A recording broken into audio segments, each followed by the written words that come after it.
신약 성경 요한 1서 2장 15절로부터 17절까지의 말씀 우리 한번 보십시다. 요한 1서 2장 15절로 17절. 이 세상이나 세상에 있는 것들을 사랑하지 말라.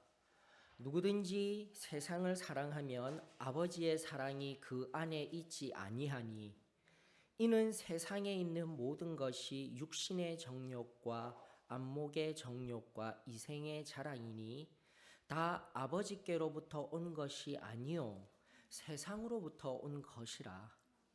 이 세상도 그 정욕도 지나가되 오직 하나님의 뜻을 행하는 자는 영원히 거하느니라. 저와 여러분들이 하나님의 뜻을 행하는, 하나님의 의를 행하는 그러한 자리에 늘 있기를 원합니다. 저는 그것이 승리하는 삶인 줄로 믿습니다. 이 말씀 어렵지 않습니다. 결국 하나님을 사랑하며 하나님의 뜻대로 행하는 그 삶과 대척점에 있는 삶이 바로 세상을 사랑하는 거예요. 세상을 사랑하는 것. 그리고 그 세상 속에 있는 것이 무엇이냐 세 가지로 이야기하였으니 곧 육신의 정욕, 안목의 정욕, 이생의 자랑입니다 라고 이야기를 하는 겁니다. 우리가 구원받고 내가 행하였던 죄의 문제들 우리 하나님께서 모두 용서하여 주신 그 하나님의 은혜에 감사를 드립니다. 그리고 또다시 성결의 은혜를 통하여서 우리 안에 쓴뿌리들 하나님을 대항하고 나아가 세상을 향해 끊임없이 나아가고자 하는 그 정욕의 유혹들을 말끔히 깨끗게 하여 주신 성결의 은혜를 허락하여 주신 우리 하나님의 은혜에 이 시간 감사를 드립니다. 다시 한번 내 육신 안에 끊임없이 소욕과 정욕들, 허영, 교만, 시기, 질투, 세상을 바라보는 세상 속에서 일어나는 그 모든 영혼의 육신적인 세상적인 정욕들 하나님의 은혜가 해결하여 주실 줄로 믿습니다.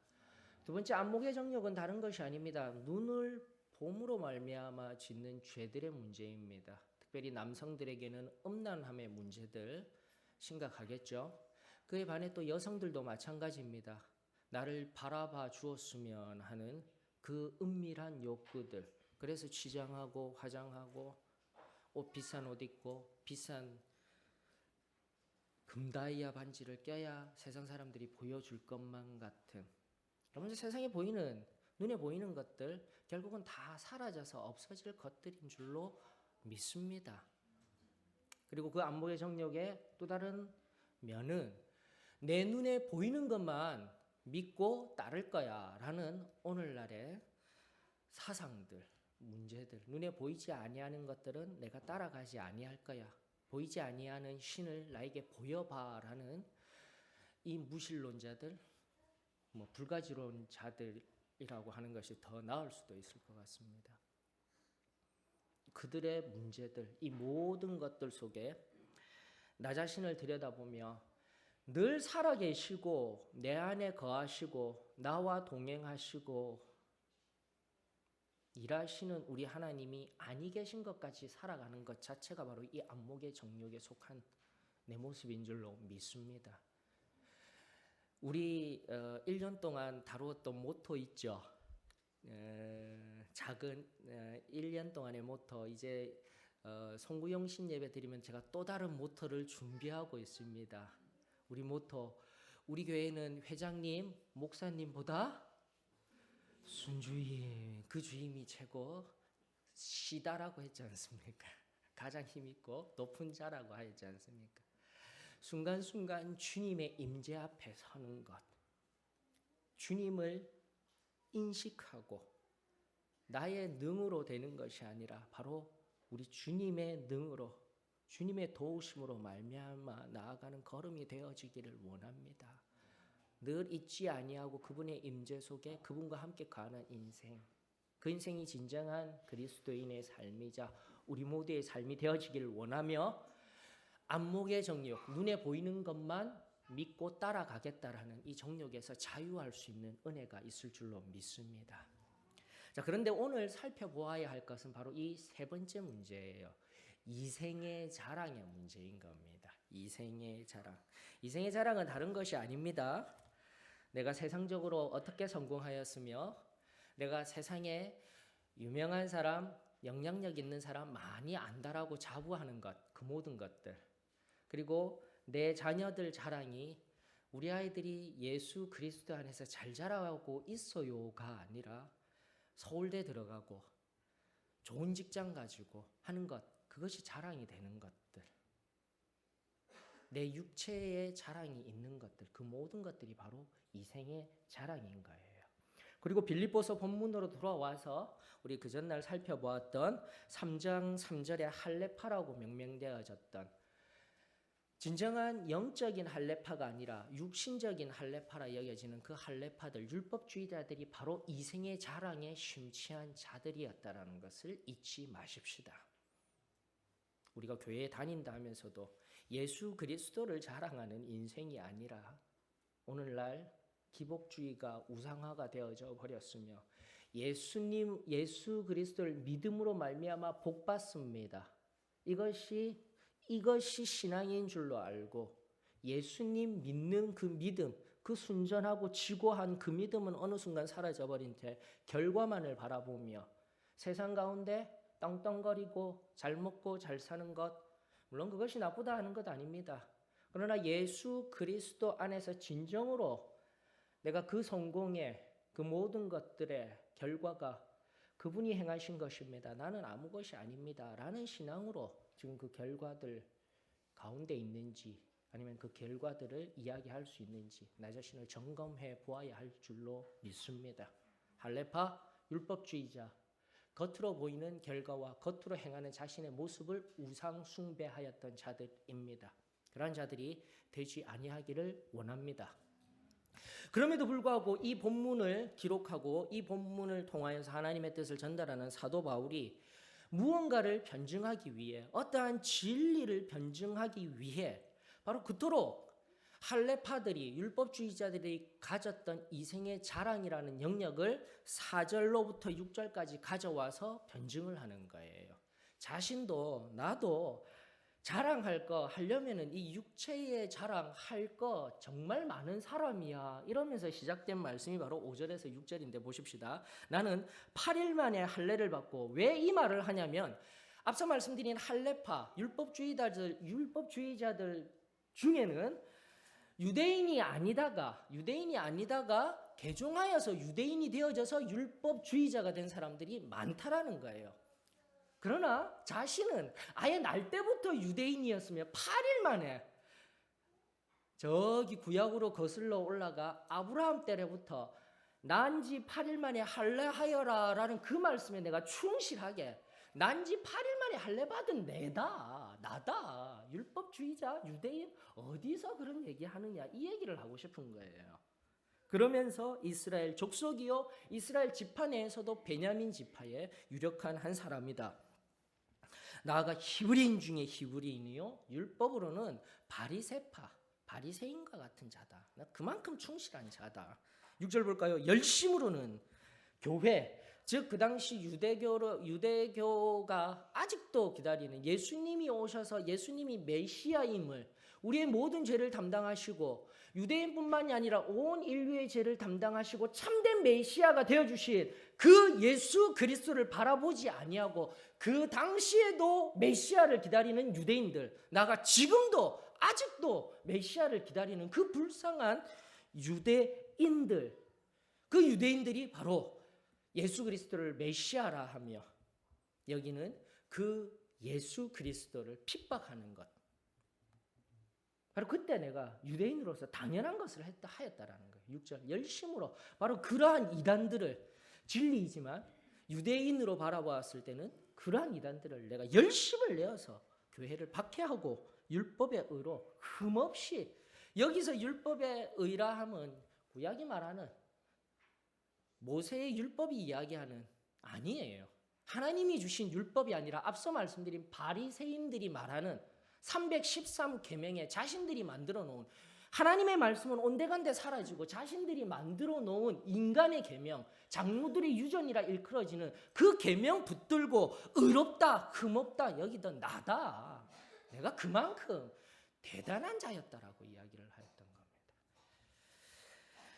1992년 어느 12월이었던 것 같아요. 고등학교 제가 1학년 때인가 2학년 때인가 그때였는데 그 추운 날에 이제 대통령 후보 유세가 이루어졌던 것을 기억납니다. 1992년 어느 대통령 후보 유세를 하는데 그 이제 제가 살던 그 다대포, 부산 다대포 그 지역에 유력하신 분들이 와서 지지를 막 하시잖아요. 그런 것 정치적으로 막 하지 않습니까? 근데 한 분이 나오셔서 그 부산 다대포 앞바다를 향해서 가르치시면서 저기 통통거리며 다니는 저 배가 다 내 배요. 그러면서 내가 이 다대포 지역에 유력한 좀 사는 사람입니다라고 막 하고 있는데 그 옆자리에 앉아있던 대통령 후보가 인상을 찌푸리시는 거예요. 아, 뭔 저런 얘기를 하냐? 그렇게 생각하시는데 바로 그 후보가 누구냐면 그 당시 통일국민당을 창설하신 정주영 님이셨습니다. 그 앞에서 저 배가 다 내 배요. 다 내 배도 아니죠. 통통거리며 다니는 몇 개가 배였는데 그 당시 대한민국의 가장 큰 부자였던 정주영 씨 앞에서 물질 자랑을 하였으니 이거 완전히 번데기 앞에서 주름 자랑한 것과 동일하지 않습니까? 여러분 바로 이거예요. 그런 웃음이 나오셔야 돼요. 아유 저 할례파들, 유대인들, 이 사도 바울이 어떠한 사람인데, 그 할례파들이 그 율법주의자들이 와서 사도 바울이 아니네, 임네, 마네 얼마나 우스운 일입니까? 앞서 그 예와 같이.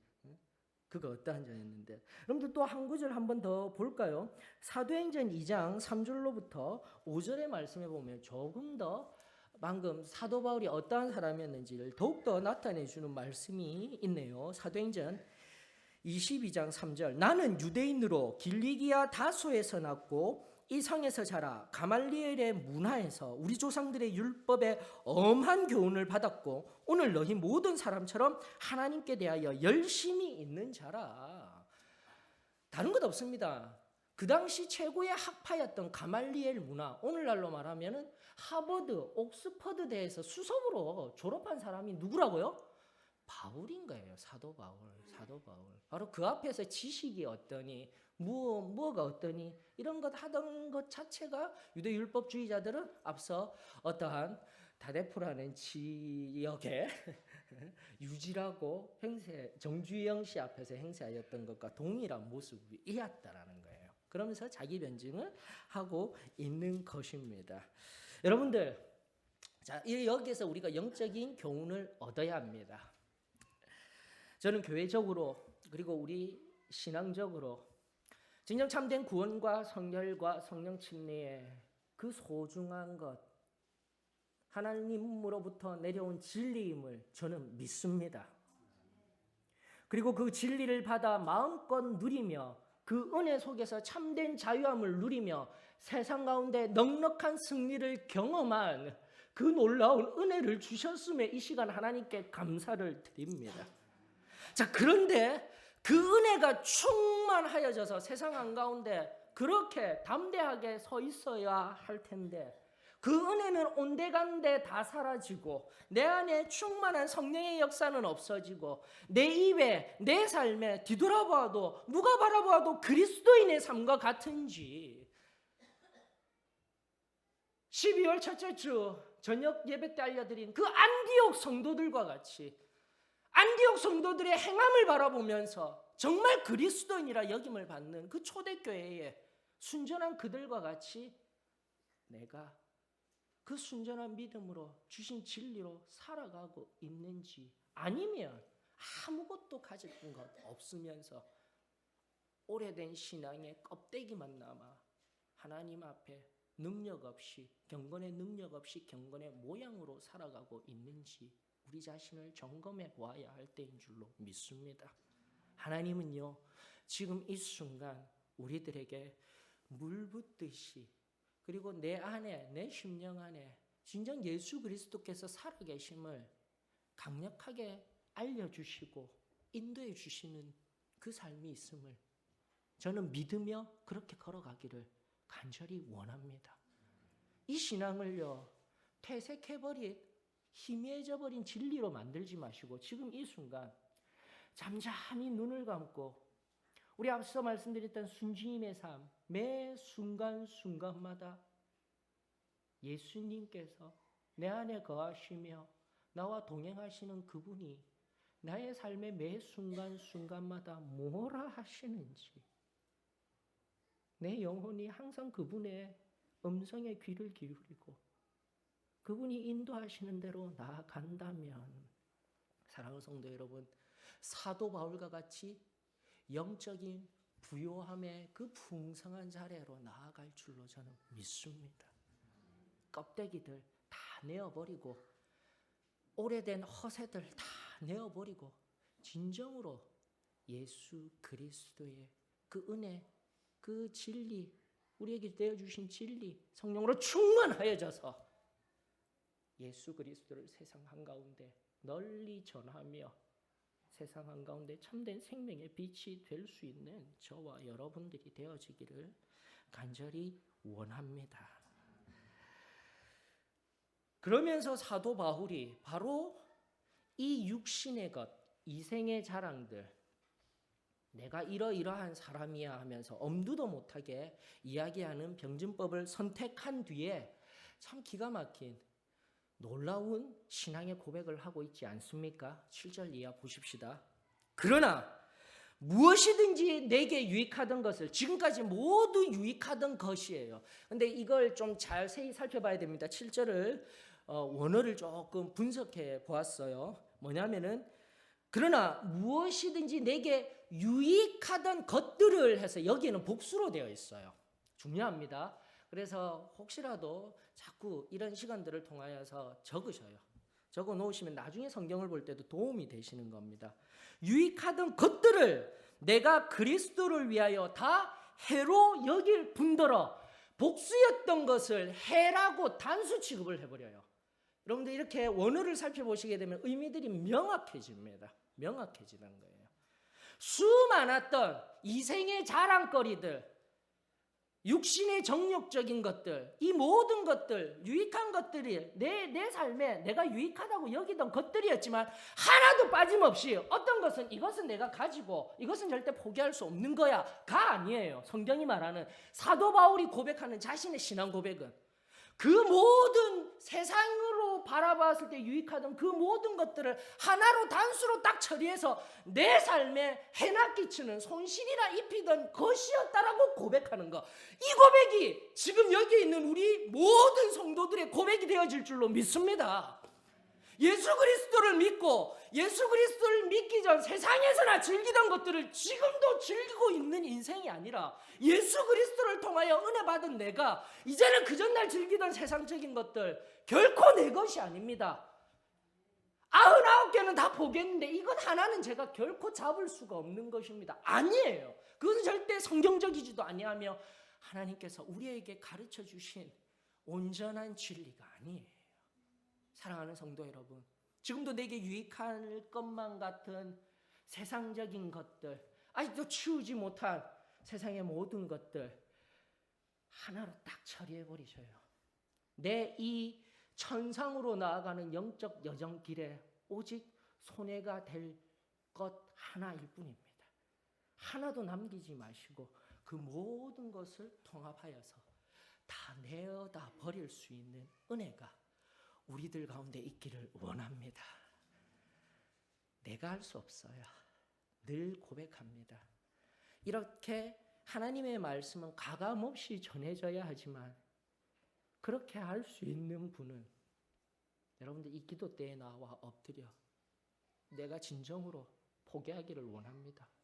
나 이거 포기 안 되는 거 내 힘으로 내가 할 수 없습니다. 하나님 도와주셔요. 예수님, 예수 그리스도의 보혈과 십자가 앞에 내가 겸손히 엎드립니다. 나는 할 수 없지만 우리 하나님이 하십니다.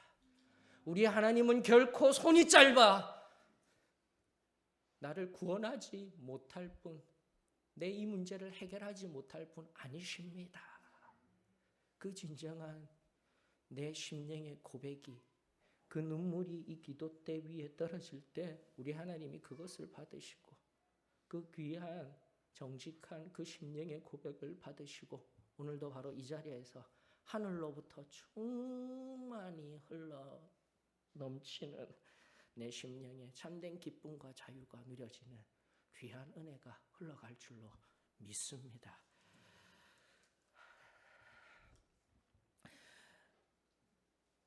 사도 바울이 이것들을 앞서도 말씀드린 바와 같이 단수 취급 여기면서 가감하게 다 버렸다라는데 참 재밌는 용어가 등장합니다. 어떻게 버렸다? 무엇과 같이 여기면서 버렸다라고 이야기를 하냐면은 8절에 보니까 배설물과 같이 여겼대요. 배설물. 근데 맞습니다. 스퀴발론이라는 그 배설물은 죄송합니다. D2O2 화학적 용어. 그런데 화학적 용어 아니죠. D2 D글자 2개, O2니까 O 2개, O 이겁니다. 그게 이렇게 뒤로 나오는 거 이거예요. 맞아요. 스퀴발론이라는 그 헬라어 용어 첫 번째 의미는 그러합니다. 근데 두 번째 의미가 있어요. 그래서 통합해서 살펴봐야 됩니다. 음식의 찌꺼기라는 것이에요.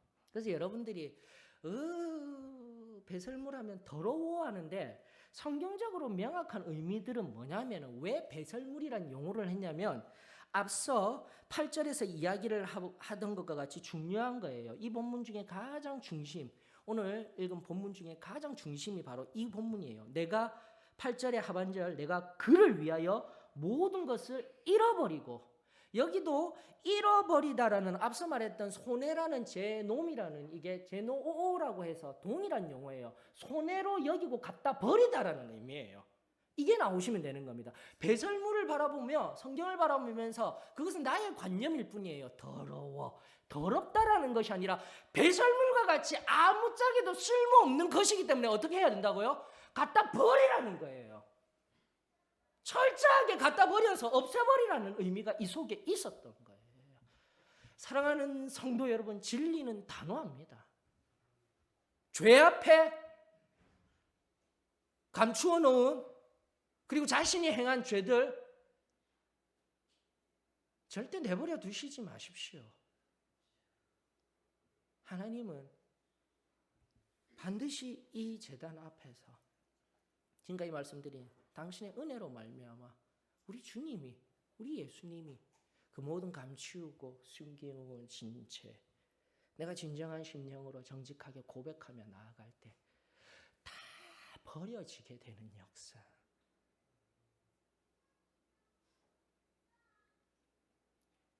그 은혜의 역사가 오늘 이 시간 우리 교회 위에 다시금 그 전날의 순전한 은혜들이 이루어지는 것을 바라보기를 원합니다. 그래야 그 비고빈 심령, 배설물처럼, 제가 변비입니다. 제가 참 밥 반반 먹었다면 이제는 배가 동그래지더라고요. 이유는 간단하죠. 나와야 될 게 안 나오기 때문에 그런 거 아닙니까? 밖으로 나가서 배출해 버려야 될 것들이 안 나가지니 이 속에 엉키고 성키어서 나를 거북하게 만들듯, 여러분들의 삶 가운데 찢기와 같이 하나하나 내버려둔 그 배설물과 같은 죄악의 찢길들이 우리 삶을 거북하게 만들고 힘들게 만드는 거예요. 이 영적인 원리를 잃지 마십시다. 세상에서는, 세상 다른 교회들은 그럴 수 있어요. 의인화된 죄인이라 얘기하면서 하지만은 우리 죄 앞에 있어서 사도의 신앙교회, 아니 성경의 가르침은 명확합니다. 다 단수로 취급해서 다 갖다 버려야 할 것, 다 해결해야 할 것입니다. 하나라도 잡아두지 마시고 지금 이 순간 우리 하나님께서 그 은혜의 손을 내어놓으실 때 이 손을 꼭 붙드시고 해결할 수 있기를 우리 하나님은 반드시 해결하여 주십니다. 그 은혜가 경험되어지기를 원합니다.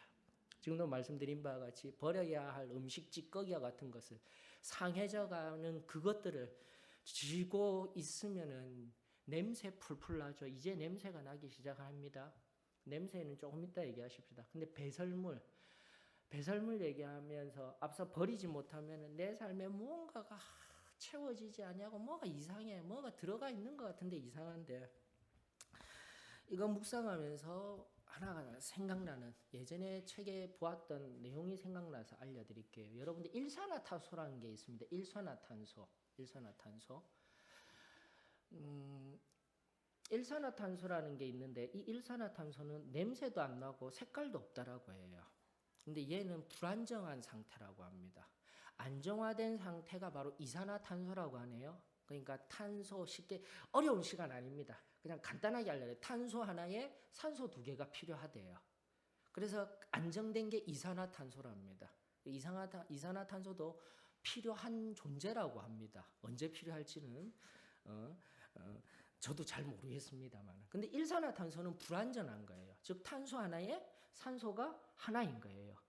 그래서 얘가 우리 체내에 들어오게 되면은 독이 되는 겁니다.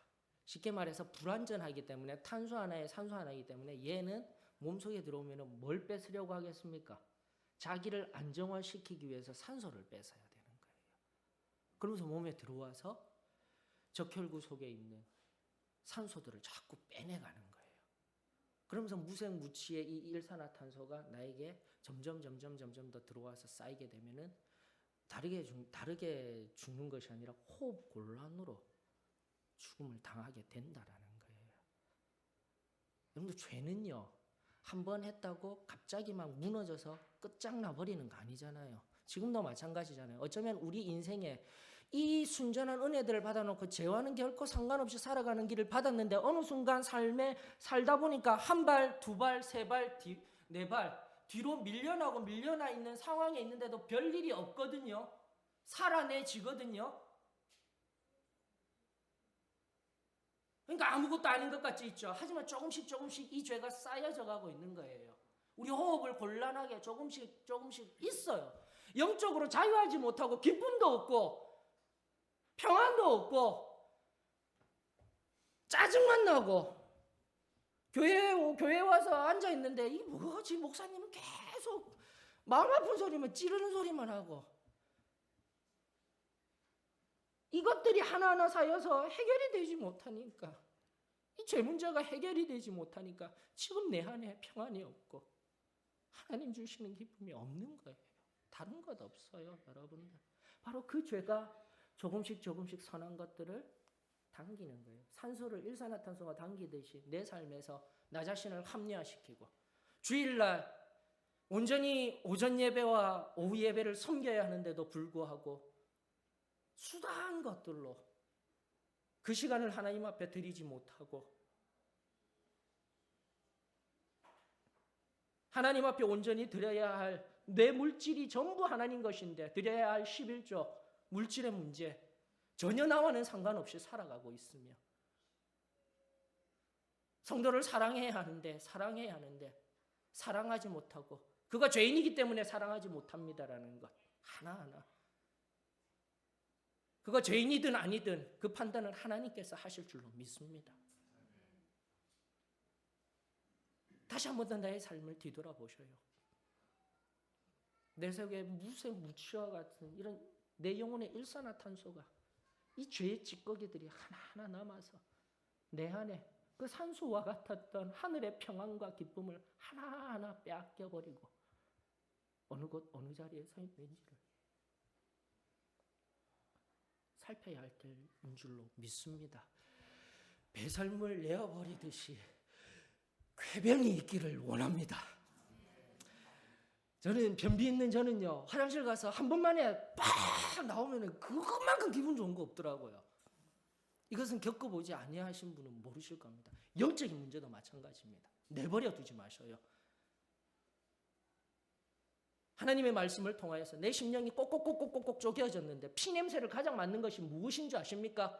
그 사단이에요. 사단이 우는 사자와 같이 피냄새 맡고 여러분들 해결하지 못하고 완전히 다 태워서 하나님 앞에 이 제단 앞에서 끝내지 아니하며 줄줄 흘리는 그 피, 세상에 나아갔을 때 세상에서요 어떻게든지 우리 넘어뜨리려고 사단이 공격하는 거예요, 여러분들.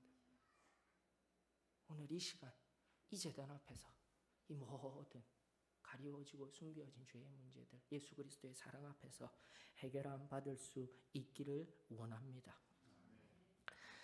그러면서 우리 다시 성경의 말씀으로 돌아가십시다. 8절 9절에서 교리가 보이는 거예요. 여러분들 정말로 귀한 교리입니다. 다시금 앞서 얘기해드렸던 여기 있는 대다수 분들이 다 알고 있던 구원은 상태적으로 이중적인 은혜를 경험해야 됩니다. 우리는 삼중의 경험인데, 삼중 체험론인데, 그렇죠. 상태적으로 구원의 상태적이라면 구원을 통하여서 내가 범한 죄들을 용서함 받아야 되고요. 또 내 안에 있던 원죄를 깨끗함을 받아야 됩니다. 이 성결함 받았을 때의 상태적으로 온전한 구원이에요. 신학적으로 구원의 이중론이에요. 이것은 우리 교회만 전하는 것이 아니라 웨슬레가 전한 것이었으며 다 성경 말씀을 통해서 일어난 일들입니다. 그리고 그렇게 비워진 깨끗한 심령 위에 성령 하나님이 오셔서 임하셔서 성령 침례로 허락하여 주시고 계속해서 깨끗하게 비워져서 하나님 앞에 순전한 영으로 서게 될 때 성령 충만이 임하는 거예요. 죄가 있는데 그 거룩하신 분이 어떻게 오게 되는 겁니까? 이 진리들 교리적인 진술로 넘어가게 되면 힘들어요. 하지만 그럼에도 불구하고 이 교리적 진술 예전에는 단순하게 선포되었던 그 말씀들을 말씀 속에서 찾아 누리셔야 돼요. 바로 구원의 이중에 관한 이 말씀이 여기 8절로부터 9절에 녹아져 있어요. 첫 번째, 이렇듯 앞서 말씀드린 다시 처음으로 돌아가서 이 본문의 내용들을 살펴보았을 때 사도 바울이 유익한 것, 예전에 유대인으로서 가졌던 유익한 것을 다 배설물로 여기는 것은 바로 그리스도를 위하여라고 성경은 말하고 있습니다. 사도 바울은 고백하였습니다. 그때 그리스도를 위하여라고 고백할 수 있는 것이 8절 A절에 나오는 8절 시작 부분에 나오는 모든 것을 해로 여김은 이유가 있죠. 내 주 그리스도 예수를 아는 지식이 가장 고상하기 때문이라. 근데 이 지식이 뭘까요? 또다시 흘러가고 있네요. 8절 9절을 보면 헬라어로는 가정법 문법으로 되어 있어요. 가정 이렇게 된다면 하는데 너무 어려워요. 그래서 다 치워버리고 바로 이러한 지식을 얻을 수 있는 두 가지. 첫 번째는 그리스도를 얻고예요. 그리스도를 얻습니다. 그리고예요. 하나로 통합된 것이 아니에요. 첫 번째는 그리스도를 얻고 두 번째는 뭡니까? 그 안에는 그분 안에서 발견되려 함이니라. 두 가지가 있는 거예요, 여러분들. 첫 번째는 예수 그리스도를 얻는다라는 것은 로마서 8장 16절 계속해서 반복되어지는 성령께서 친히 우리 영과 더불어서 내가 아버지의 양자가 되는 거잖아요. 그 그리스도가 내 안에, 그리스도가 참으로 내 안에 들어와서 내가 참된 구원의 경험을 얻는 거잖아요. 머리로서만 얻는 것이 아니라 그 지식을 아는 것으로 끝나는 것이 아니라 진정 만나는 체험의 이 신앙. 다시금 내가 구원 받았습니까? 하나님 앞에 아멘으로 화답할 수 있는 우리 모든 소망교회 성도들이 되어지기를 원합니다. 교회만 와서 예수 그리스도를 믿는다라는 이 지식만으로는 결코 하나님의 자녀가 되었다라고 성경은 말하지 않습니다. 반드시 예수 그리스도를 만나야 하는, 예수 그리스도를 얻어야 하는 이 은혜가 있어야 돼요. 그리고 그 두 번째가 무엇입니까? 바로 그 분 안에서 발견되어져야 되는 거예요. 세상에서 발견되어지는 인생이 아니라 그분 안에서 날마다 발견되어지는 인생, 이것이 성결입니다, 여러분들. 요한복음 왜 그러냐면은 예수 그리스도와 온전히 연합하였기 때문에 내가 큰 사람이 아니에요, 여러분들. 엄밀히 말하면 우리가 늘 고백할 때 보면은 예수 그리스도가 내 안에 계십니다 라면 나는 커다랗고 예수 그리스도가 작은 것 같죠. 성경이 말하는 것은 결코 그러한 연합이 아니에요. 예수 그리스도가 크고 우리가 작은 거예요. 그래서 내가 드러나는 것이 아니에요. 구원과 성결함과 진정한 승리의 삶을 살아가는 이 진리 앞에 선 인생은 내가 나를 주장하는 것이 아니라 내 주장 있을 수 있어요. 소욕이 있을 수 있어요. 내 의지 있을 수 있어요. 서로가 다른 성품으로 인하여서 외적인 성향, 내적인 성향으로 인하여서 다 다를 수 있어요. 하지만 그것을 어루만지시며 그 성향을 묶으시며 위로하시며 예수 그리스도의 마음과 예수 그리스도의 향기로 나타나는 더 크신 그분이 나를 붙들고 계시기 때문에, 그분이 일하시기 때문에 내 삶이 진정으로 하나님 앞에 바로 서 있는 거예요. 그래서 그분 안에 내가 발견되어져야 되는 거예요. 요한복음 17장 21절로 23절을 보게 되면, 요한복음 17장은 예수님께서 기도하시면서 바로 우리가 계속 이야기하는 성결에 관한 이야기잖아요. 이 제자들의 성결받은 시점이 언제입니까? 그리고 성결이 무엇입니까? 했을 때 중요한 성경적인 증거를 나타내 주는 장이 바로 요한복음 17장이잖아요. 그래서 요한복음 17장은 다른 것이 아닙니다. 진리를 알지니 진리가 너희를 자유케 하리라. 바로 이 구원을 통과해서 성결의 자리까지 이르게 되었을 때 온전한 상태적인 구원 이루어지며, 성령이 임하셔서 하나님 앞에 입으로 내 행함으로 하나님을 온전히 증거할 수 있는 그 봉사의 능력, 그 하늘의 능력으로, 하늘의 기쁨으로 살아내는 인생이 된다라는. 그리고 성결은 다른 것 아닙니다. 21절로부터 요한복음 17장 21절로부터 아버지여, 아버지께서 내 안에 내가 아버지 안에 있는 것 같이 그들도 다 하나가 되어 우리 안에 있게 하사 세상으로 아버지께서 나를 보내신 것을 믿게 하옵소서. 이게 성결이에요, 여러분들. 갈라디아서 2장 20절 말씀, 나는 죽고 예수 그리스도가 사는 것, 그 의미들을 다 내포한 것. 또 성결 99개 오늘도 말씀드린 바와 같이 유익하였던 것들, 내 자랑들 다 포기하고 이것 하나는 절대 버리지 못할 내 자랑입니다. 내 것입니다. 그렇게 해서는 결코 온전한 성결에 이룰 수 없는 거예요. 다 내어버리고 하나님 앞에 내가 온전히 녹아들어 하나가 되었을 때, 그것이 진정한 헌신이자 성결의 은혜를 경험하는 유일한 통로임을 믿습니다. 그러면서 또 15장 안 가도 아시잖아요. 요한복음 15장에 포도나무 비유. 예수님은 포도나무요. 나는 뭐죠? 가지라예요. 내가 크지 않아요.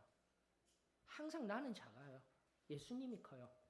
그럼 이게 성결과 무슨 관련된 말씀이 있습니까? 1절부터 3절까지 보실까요?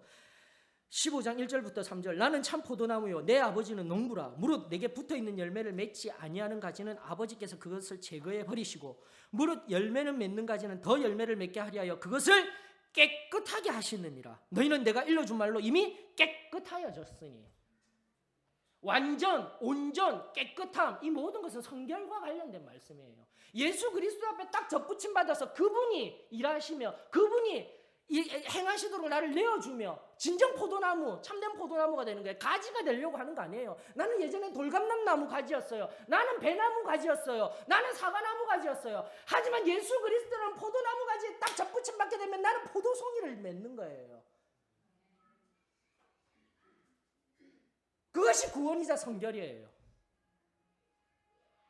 저는 여기에 계신 모든 분들이 구원의 은혜를 받아 지금 이 순간 하나님 그 천국에 들어가는 것 의심치 않나요? 하지만 진정한 승리의 삶을 위하여서 우리는 성결의 그 깊은 자리에까지 들어가야 할 줄로 믿습니다. 이 은혜를 폐색시키지 마십시다. 그리고 예전에 단회성으로 끝나지 마십시다. 예수 그리스도의 그 포도나무에 접붙임 받아 진정한 하나가 되었을 때 나의 못된 성품들, 내 안의 것들 막 드러나는 것, 그것은 성결하고는 전혀 상관없어요. 예수 그리스도의 참된 향기만이 흘러나오는 복된 삶이 되어질 줄로 믿습니다. 마지막으로 우리 고린도후서 말씀 한번 볼까요? 고린도후서 2장 14절 16절에 이런 말씀이 있습니다. 고린도후서 2장 14절 16절. 냄새나는 음식 찌꺼기, 냄새나는 배설물, 내 안에 모든 죄악의 찌기들, 사가서 냄새나는 그 모든 것들을 다 정하여져 버려야 돼요. 다 없애버려야 돼요. 그리고 나서 우리의 삶은 이렇게 변해야 합니다. 고린도후서 2장 14절에서 16절. 항상 우리를 그리스도 안에서 이기게 하시고 우리로 말미암아 각처에서 그리스도를 아는 냄새를 나타내시는 하나님께 감사하노라. 승리 생활을 선포하는 우리 교회, 우리 신앙 위에 저는 이 말씀이 또다시 우리의 고백이 되어지기를 원합니다. 나로 항상 이기게 하시고 나로 예수 그리스도의 향기를 나타내게 하시는 하나님께 감사하노라. 내가 나로 인하여서 감사되어지고 내가 드러나는 것이 아니라 오직 하나님만 영광 받으시는 그 놀라운 신앙 고백이 오늘 우리들 가운데 흘러가기를 원합니다. 우리는 구원받은 자들에게나 망하는 자들에게나 하나님 앞에서 그리스도의 향기니, 이 사람에게는 사망으로부터 사망에 이르는 냄새요 저 사람에게는 생명으로부터 생명에 이르는 냄새라. 누가 이 일을 감당하리요? 저와 여러분들이 감당하는 인생들이 되어주기를 원합니다. 성경 바라보면요, 배설물의 냄새가 안 나요. 예수 그리스도의 향기가 나요. 그런데요, 15절까지만 보면 그 향기가 굉장히 냄새만 좋은 것 같아요. 근데 그게 아니에요. 거북한 냄새가 될 수도 있는 게 그리스도의 향기예요. 바로 지금도 죄에 찢기로 고민하고 죄가 있는 자들, 죄로 인하여서 고통받는 자들은 올바른 참된 그리스도에 붙들려서 성결한 삶을 살아가는 이가 옆에 오게 되면 힘들어요. 그 그리스도의 참된 향기를 바라는 그로 인하여서 내 안에서 나도 모르는 시기, 질투 막 나오는 거예요. 결국 그것을 그대로 내버려 두고 자기 자신을 하나님 앞에 온전히 내어드리지 못하고 아무것도 아닌 것과 같이 여기며 나아가면 그게 바로 성령 회방죄예요. 즉 악인지 선인지 구분이 되지 아니하고, 구분이 안 되니 회개도 안 되니 당연히 용서받지 못하는 거예요. 얼마나 무서운 죄인지 몰라요, 여러분들.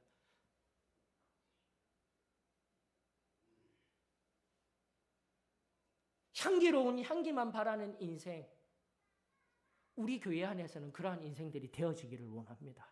그러나 세상에 나아가 진정한 예수 그리스도의 향기를 바랄 때는 죄 앞에서 조금은 거북한 향기도 발아낼 수 있는, 세상과 영합하여서 세상 속에 니나 내나 똑같네 이런 얘기 듣는 인생이 아니라, 너는 달라도 나보다 좀 다르네, 거북하지만, 조금은 거북하지만 너는 나하고 달라도 다른 인생이네 하는 그러한 향기를 나타내는 여러분들이 되어지기를 원합니다. 내 안에 아직 해결하지 못한 배설물들이 있습니까? 죄의 찌꺼기들이 있습니까? 예수 그리스도 앞에서, 그분 앞에서 해결함 받기를 원합니다. 그분은 다 해결하여 주실 거예요. 그리고 참으로 하나님께서 기뻐하시는 이 의는, 바로 이렇게 된 의는, 바로 이러한 놀라운 진리는 율법이 아닌 하나님께로부터 난 의임을 믿습니다. 요한일서 3장 9절 다시 안 가도 아시죠? 하나님께로 난 자마다, 난 의 가진 자마다 죄짓지 않는다라고 성경은 말하고 있습니다. 여러분들, 이 깊은 가운데 예수 그리스도를 기억하며 2000년 전 이 땅에 아기 예수로 오신 그분, 그리고 그가 걸어가신 길, 그리고 말씀하였던 그 말씀들 하나하나 우리 심령 가운데 새기며 지금의 내 삶을 뒤돌아보며 진정한 구원과 성결의 그 깊은 은혜 안에서 참으로 예수 그리스도의 향기만을 나타내는 삶인지, 아니면 적당히 타협하며 자기 자신을 속이며 하나님 앞에 나아갔을 때에 성령 회방죄를 행한 자로서 용서받지 못할 자로 전락할 자리에 나가 있는, 불쌍한 자리에 있는지 또다시 살피며 정직한 기도가, 예수 그리스도가 그 정직한 기도를 통하여서 오늘 찾아오시며 우리 한 사람 한 사람의 영혼을 다시 만지시며 하늘로부터 임하는 놀라운 은혜와 평안 허락하여 주실 줄로 믿습니다. 다 같이 일어나셔서 찬송가 322장 부르시면서 주님 앞에서 새 은혜를 경험할 수 있는 귀한 역사가 있기를 원합니다. 322장입니다.